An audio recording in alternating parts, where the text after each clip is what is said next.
क्यों नहीं भगवती और बड़े बड़े क्षेत्रों में चली गई? क्यों इसी क्षेत्र में भगवती, अरे क्यों नहीं वहां करोड़पति लोगों के बीच में चली गई? जंगल ही क्यों चुना?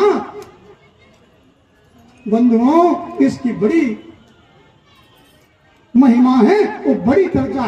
जब भी कुछ विशेष होना होता है तब अचानक नहीं होता, उसके पीछे सदियों का इतिहास होता है। मैंने सुना है ये पूरा जाट समाज भगवती को अपनी मां से पहले पूजता है, अपनी मां को बाद में मानते हैं, पहले भगवती को पूजते हैं, इन समाज के प्रेम के कारण। और यहाँ भैया के विषय में क्या कहना है, पूरा क्षेत्र जानता है कि कितना उनका समर्पण रहा है। पिछले 1 साल में जो उन्होंने किया है वो किसी से छुपा भी नहीं है। मैं 1 साल से देख रहा हूं, मैंने तो भगवती के लगभग मुझे 1 साल होने ही जा रहा है। मैंने देखा कि भैया प्रतिदिन एक एक चीज ध्यान देते हैं कि क्या वहां पर नहीं है, क्या वहां पर मैं कदाचित लेट हो जाऊं, पर भैया अपने टाइम पर पहुंच के खड़े हो जाते हैं। ये निश्चित ही भगवती की विशेष कृपा है।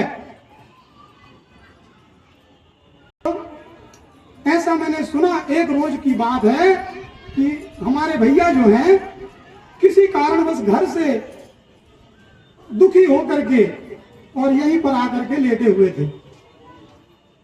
सब उस समय यहाँ कुछ भी नहीं था, दादाजी का तो मंदिर था परंतु यहाँ कुछ भी नहीं था। तो भैया यहीं लेटे हुए थे, अचानक उनके दिमाग में एक प्रेरणा हुई कि अब सारी दुनिया कुछ भी हो जाए, भगवती को यहाँ पर विराजमान कराना है। अच्छा, सारे लोग विरोध करते रहे। समाज वालों ने कहा कि भाई नीचे विराजमान होना चाहिए, यहाँ क्यों? अपने ही कुछ लोगों ने कहा कि भैया इतना बड़ा बीड़ा उठा रहे हो, करोगे कैसे? ये सब होगा कहां से? है बहुत बड़ा खर्चा है, कहां से लाओगे? पर संकल्प हो गया तो हो गया, क्योंकि इंसान का संकल्प हो तो वो खंडित हो जाता है। इंसान की कोई क्षमता नहीं। इंसान तो आज संकल्प करे और कल टूट जाए। अपना सोचे कभी ना होए और प्रभु सोचे तत्काल। तो भगवती ने ये सोच रखा था, तो भैया का संकल्प हो गया था। सारे लोगों के विरोधों के बावजूद उनका जो संकल्प था, उन्होंने उसके लिए प्रयास प्रारंभ किया। तो मैं ये कह रहा था, यहां जब भी बैठे हुए थे तो प्रेरणा हुई कि भगवती यहां आना चाहिए। उन्होंने उसके लिए प्रयास प्रारंभ किया और सबसे बड़ी बात कि कुछ ही समय में भगवती ने प्रार्थना स्वीकार करी और यहां आकर के भगवती इस दिव्य स्वरूप में विराजमान हो गई।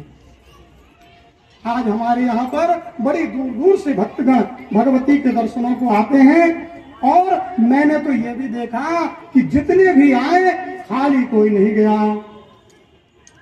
जिसने जो उनसे भावना रखी वह प्राप्त किया।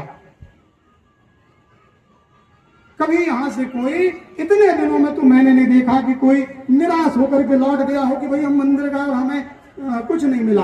भगवती ने सबको वो दिया जो जिसकी पात्रता थी। एक बात और ध्यान रखो, कई बार जो हम मांगते हैं वह नहीं मिल जाता है। क्यों नहीं मिल जाता? क्योंकि यदि छोटा बच्चा अपने माँ बाप से कहे कि सुनो बंदूक दे दो, तो पिताजी बंदूक नहीं पकड़ा देते हैं। पिताजी कहते बेटा सुनो ये छोटी वाली बंदूक ले लो, नकली खिलौना पकड़ा देते। क्यों? अब खुद को मार लेता। इसलिए माँ भगवती जो पूरे संसार की माँ है, तो वे जानती है कि तुम्हारे लिए क्या ठीक है। तब कई बार ऐसा होता होगा कि तुमने कुछ मांगा और वो नहीं मिला, तो यही समझना चाहिए कि जैसे अपने माँ बाप हमें बंदूक